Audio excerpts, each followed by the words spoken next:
नमस्कार, news point लेकर हाजिर हूं मैं राजीव।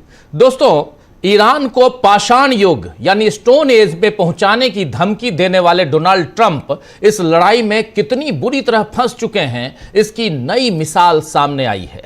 कल अमेरिका ने तेहरान और कराज के बीच बन रहे एक नए पुल B1 ब्रिज, जिसका नाम है B1 ब्रिज, जो तेहरान और कराज के बीच दोनों शहरों को जोड़ता है, यह ब्रिज B1, इस पर हमला किया, जिसमें 8 लोगों की मौत हो गई और 95 लोग घायल हो गए। ट्रंप ने इस हमले का वीडियो भी शेयर किया और इस वीडियो को शेयर करते हुए ईरान को चेतावनी भी दी कि इससे पहले कि बहुत देर हो जाए समझौता कर लो, नहीं तो जो बचा है उसको तबाह कर दिया जाएगा। लेकिन समझौता करने के बजाय ईरान ने कम से कम 8 पुलों की एक हिट लिस्ट जारी कर दी है। जी हां, 8 पुलों की हिट लिस्ट ईरान ने जारी की। ईरान के निशाने पर खाड़ी और पश्चिम एशिया के कई रणनीतिक पुल अब शामिल हैं। और वो कौन कौन से पुल है वो आपको बता रहा हूं। इनमें कुवैत का शेख जाबेर अल अहमद अल सबा सी ब्रिज, ये है कुवैत का। उसके बाद ये देखिए, कुवैत का शेख जाबेर अल अहमद अल सबा सी ब्रिज है ये। इसके बाद संयुक्त अरब अमीरात के शेख जायद ब्रिज, अल मक्ता ब्रिज और शेख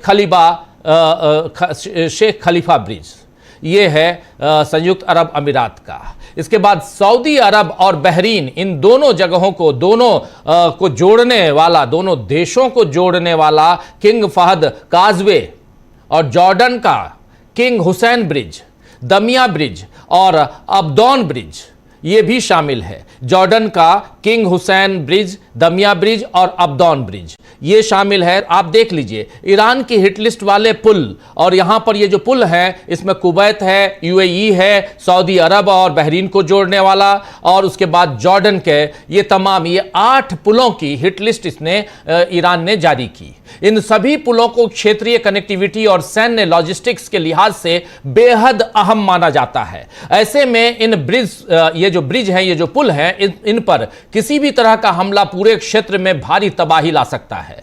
ईरान ने आत्मसमर्पण करने से इनकार करते हुए ट्रंप को हताश और हारा हुआ बताया है।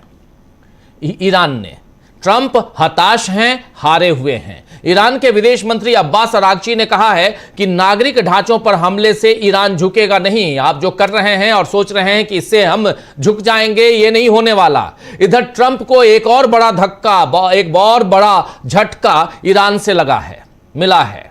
आप जानते हैं कि कल ट्रंप ने देश को संबोधित किया, अमेरिका को संबोधित करते हुए ईरान की वायुसेना, नौसेना, सबको खत्म करने का दावा किया था, उसके डिफेंस सिस्टम को बर्बाद बताया था। लेकिन अब ईरान ने उसी तकनीक के दम पे, जिस डिफेंस सिस्टम को आप बर्बाद बता रहे हैं, उसी तकनीक, उसी डिफेंस सिस्टम के दम पर दूसरी बार अमेरिका के F-35 को ट्रैक कर उसे निशाना बना दिया। ईरान की तरफ से दावा किया जा रहा है कि सेंट्रल ईरान के आसमान में, जी हां, सेंट्रल ईरान के आसमान में उनके, यानी अमेरिकी एयर डिफेंस, ईरान के एयर डिफेंस सिस्टम ने हाईटेक स्टील्थ विमान F-35 को निशाना बनाया और अमेरिकी पायलट को पकड़ भी लिया है। ये दावा है ईरान का।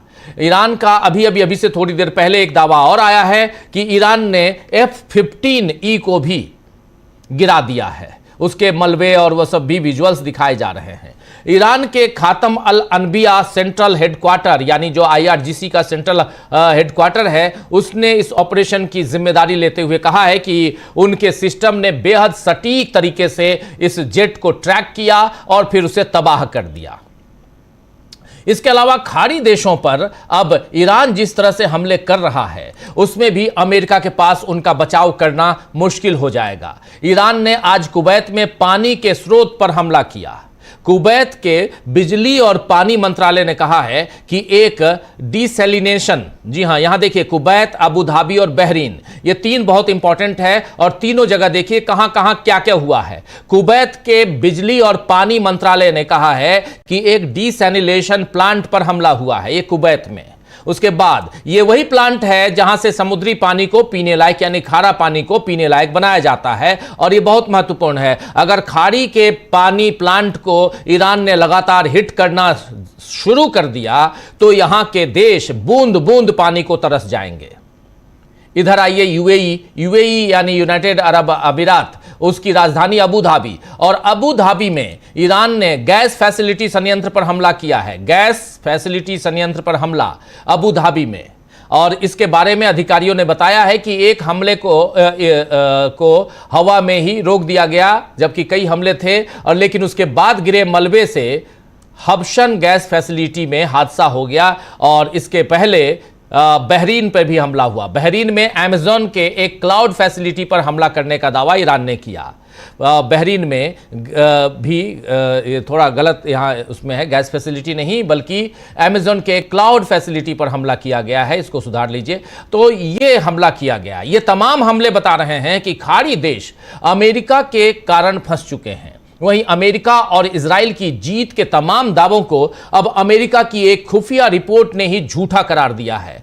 दरअसल अमेरिका का सबसे बड़ा मीडिया हाउस CNN, और CNN की आज एक रिपोर्ट के मुताबिक अमेरिका और इजराइल के लगातार 5 हफ्तों तक चले हमलों के बावजूद ईरान के लगभग आधे मिसाइल लॉन्चर और एक तरफा हमला करने वाले ड्रोन अब भी सक्रिय हैं। CNN की रिपोर्ट में अमेरिकी खुफिया एजेंसियों के ताजा आकलन का हवाला देते हुए कहा गया है कि इन आंकड़ों में ऐसे मिसाइल लॉन्चर भी शामिल हो सकते हैं जो हमलों के बाद मलबे के नीचे दब गए हैं, लेकिन पूरी तरह नष्ट नहीं हुए हैं। इसके अलावा ईरान की बड़ी संख्या में क्रूज मिसाइल भी, जी हां, ईरान की बड़ी संख्या में क्रूज मिसाइल भी सुरक्षित बताई जा रही हैं। ईरान के पास क्रूज मिसाइल भी हैं और बड़ी संख्या में हैं, वो सुरक्षित हैं, जो उसे हॉर्मुज जलडमरू मध्य में जहाजों को निशाना बनाने की क्षमता देती है।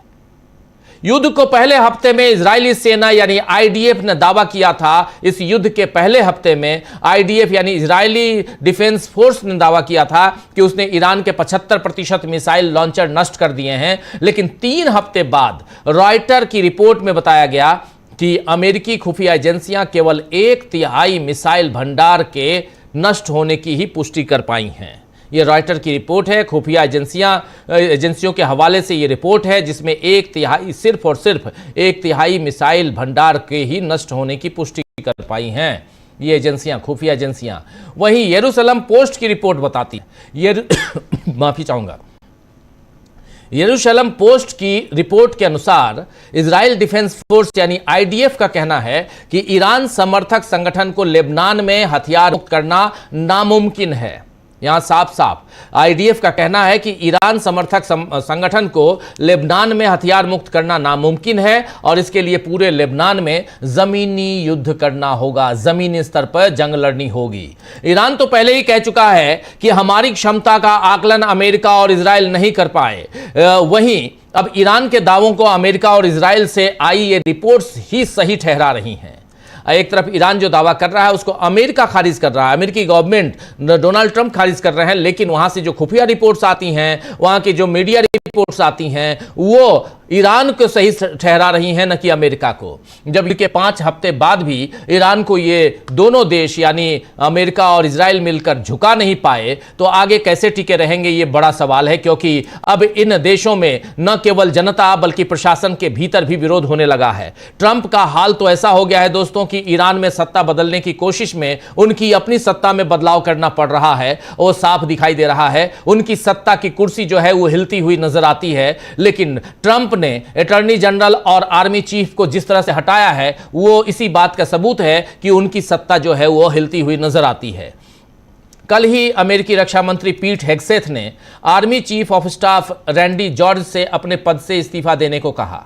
आर्मी चीफ ऑफ स्टाफ हैं, army chief of staff Randy George, इनसे इस्तीफा देने को कहा गया। जॉर्ज के साथ chief of chaplain major general William Green और US army transformation and training command के कमांडिंग जनरल डेविड होडने, इनको भी पद से हटाया गया है। इसके पहले चीफ ऑफ नेवल ऑपरेशंस और एयर फोर्स के वाइस चीफ ऑफ स्टाफ को भी हटाया गया था। ये तमाम आप देख लीजिए, क्योंकि ये सब ट्रंप के ईरान पर सैनिकों को जमीन पर उतारने के फैसले में साथ नहीं दे रहे थे। ये जिन लोगों को हटाया गया है, ये सब ट्रंप के फैसले के खिलाफ थे कि जमीनी कार्रवाई की जाए। और अब तो ट्रंप ने अटॉर्नी जनरल पाम बॉन्डी को भी पद से हटा दिया है। अपने अटॉर्नी जनरल पाम बॉन्डी को भी पद से हटा दिया है। दरअसल ईरान पर लड़ाई छेड़ने से पहले एप्स्टीन फाइल्स का मामला जिस तरह उछला था, आपको याद होगा दोस्तों, उसमें ट्रंप बुरी तरह फंस गए थे। ईरान से लड़ाई के बावजूद लोगों का ध्यान एप्स्टीन फाइल्स से नहीं हटा। खुद ईरान ने कई बार कहा कि यह लड़ाई उसी वजह से है। बताया जा रहा है कि ट्रंप एप्स्टीन फाइल्स को सार्वजनिक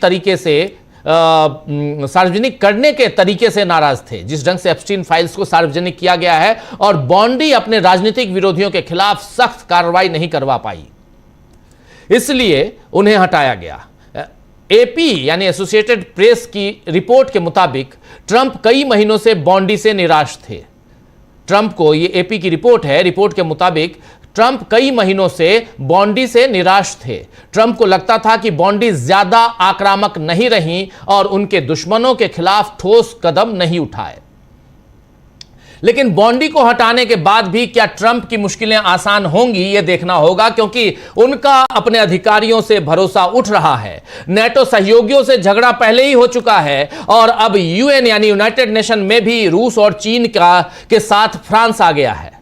रूस और चीन के साथ फ्रांस आ गया है। यह बहुत बड़ी खबर आपको दे रहा हूं दोस्तों, वो भी यूनाइटेड नेशन में। आज ही यूएन सुरक्षा परिषद में हॉर्मुज खुलवाने पर एक प्रस्ताव पर वोटिंग होने वाली थी। यह प्रस्ताव बहरीन ने पेश किया था, जिसको भारत ने भी इस प्रस्ताव में एक प्रस्तावक के रूप में था, सह प्रस्तावक के रूप में, जिसे अमेरिका का समर्थन और बहरीन अमेरिका का समर्थन कर रहा है। लेकिन इस प्रस्ताव पर होने वाली वोटिंग अचानक टाल दी गई। आधिकारिक तौर पर वोटिंग टालने की वजह गुड फ्राइडे की छुट्टी बताई गई, लेकिन कूटनीतिक यानी डिप्लोमेटिक सूत्रों के मुताबिक इसके पीछे बड़ी शक्तियों के बीच मतभेद मुख्य कारण है। जो बड़ी ताकतें हैं वो मुख्य कारण है, क्योंकि उनके बीच मतभेद है। खास तौर पर चीन, रूस और फ्रांस की आपत्तियों ने इस प्रस्ताव को आगे बढ़ने से रोक दिया। आपको बता दूं कि इस ड्राफ्ट प्रस्ताव में सदस्य देशों को हॉर्मुज स्ट्रेट में जहाजों की सुरक्षा के लिए जरूरी रक्षात्मक बल इस्तेमाल करने की अनुमति देने की बात कही गई थी। इसमें यह भी प्रावधान था कि देश अकेले या बहुराष्ट्रीय नौसैनिक गठबंधन बनाकर कार्रवाई कर सकते हैं। इसका उद्देश्य ईरान की तरफ से हॉर्मुज स्ट्रेट में बाधा डालने की कोशिशों को रोकना और वैश्विक समुद्री व्यापार को सुरक्षित रखना था। लेकिन चीन और रूस ने पहले ही संकेत दे दिए थे कि वो इस तरह के प्रस्ताव का विरोध कर सकते हैं। फ्रांस ने भी इस प्रस्ताव को लेकर चिंता जताई थी। फ्रांस चाहता था कि किसी भी कार्रवाई को पूरी तरह रक्षात्मक दायरे में रखा जाए और सैन्य हस्तक्षेप से बचा जाए, यानी सैन्य हस्तक्षेप न हो, सेना न उतारा जाए, इसको रक्षात्मक दायरे में रखा जाए, यह फ्रांस भी चाहता था, और यही रूस और यही चीन। तो रूस, चीन और फ्रांस ने मिलकर यूएन में यानी यूनाइटेड नेशन में ट्रंप को उनकी असली जगह दिखा दी है। सीधे शब्दों में कहें तो ट्रंप को उनकी औकात बता दी। इधर खबर आई है कि फ्रांस के अमेरिका के खिलाफ रुख को देखते हुए एक फ्रेंच कंपनी का शिप हॉर्मुज से निकलने दिया गया है। फ्रांस का अमेरिका के खिलाफ और ईरान के पक्ष में रुख को देखते हुए ईरान ने यहां डिप्लोमेटिक चाल चली है, कूटनीति, और उस कूटनीति के हिसाब से हॉर्मुज से फ्रांस के एक फ्रेंच कंपनी के शिप को बाहर निकलने दे दिया है। यह न केवल फ्रांस की बड़ी जीत है, बल्कि अमेरिका और उसके सहयोगी साथियों की बड़ी हार भी है। हॉर्मुज ईरान के पास तुरूप का वो इक्का है जो वाकई सारी बाजी पलट रहा है, और ट्रंप केवल दांव पर दांव चल रहे हैं। इधर भारत के लिए भी एक निराशाजनक खबर आई है, वो जानना भी जरूरी है। और इसी हॉर्मुज से आगे निकल के 2019 में अमेरिका ने ईरानी तेल पर प्रतिबंध लगाया। आपको बता दूं कि 2019 में अमेरिका ने ईरानी तेल पर प्रतिबंध लगाया तो भारत ने भी ईरान से तेल खरीदना छोड़ दिया था। लेकिन अभी भारत 7 साल बाद, 2019 के बाद 2026 में जब तेल की किल्लत अपने यहां हुई, तो 7 साल बाद पहली बार ईरानी कच्चा तेल खरीदने वाला था। मगर ईरान से कच्चा तेल ला रहे टैंकर पिंग शुन गुजरात के बडिनार बंदरगाह पर वहां जो गुजरात का बडिनार है, पोर्ट है, बंदरगाह है, उसके बहुत करीब पहुंचकर अचानक चीन की तरफ मुड़ गया। चीन के डोंगिंग बंदरगाह या डोंगेन पोर्ट की तरफ मुड़ गया। शिप ट्रैकिंग डाटा और कमोडिटी मार्केट एनालिटिक्स फर्म कैपलर के मुताबिक ये बात कह रहा हूं मैं। शिप ट्रैकिंग डाटा और कमोडिटी मार्केट एनालिटिक्स फर्म कैपलर के मुताबिक इस्वातिनी झंडे वाला ये टैंकर लगभग 6 लाख बैरल ईरानी कच्चा तेल लेकर जा रहा था, लेकिन भुगतान संबंधी किन्हीं कारणों से अब ये चीन जा रहा है, न कि भारत। इसके बाद क्या दोबारा ईरान से भारत तेल आ पाएगा? ये सोचने वाली बात है। आपको बता दूं कि अमेरिका द्वारा ईरानी तेल पर प्रतिबंध लगाए जाने से पहले भारत ईरान से काफी तेल खरीदता था। 2009 और 2010 के आंकड़े बताते हैं कि भारत 2009 और 2010 में 22.1 मिलियन तेल जो है ईरान से खरीदा था, और 2016 से 17 के बीच में भारत ने 27.1 मिलियन टन तेल खरीदा था। ईरान भारत को डिस्काउंट शिपिंग पर लंबा क्रेडिट भी देता था, और इसमें 50-50 का मामला था, 50% करेंसी और 50% बार्टर। लेकिन ट्रंप प्रशासन के प्रतिबंध के बाद 2019 में आयात पूरी तरह बंद हो गया। उस समय भी ट्रंप थे, आपको याद होगा। वहां पे 2020 में जो बाइडेन आए थे, 2024 में फिर ट्रंप आए, 24 में 25 में 4 साल के बाद। यहां देखिए, तो आयात पूरी तरह 2019 से बंद हो गया। ट्रंप के कारण भारत समेत कितने देशों को नुकसान हो रहा है ये तो सब देख ही रहे हैं। लेकिन अब यह भी दिख रहा है कि दूसरों को धमकाने वाले ट्रंप अब अपनी सत्ता बचाने के लिए भी जूझ रहे हैं।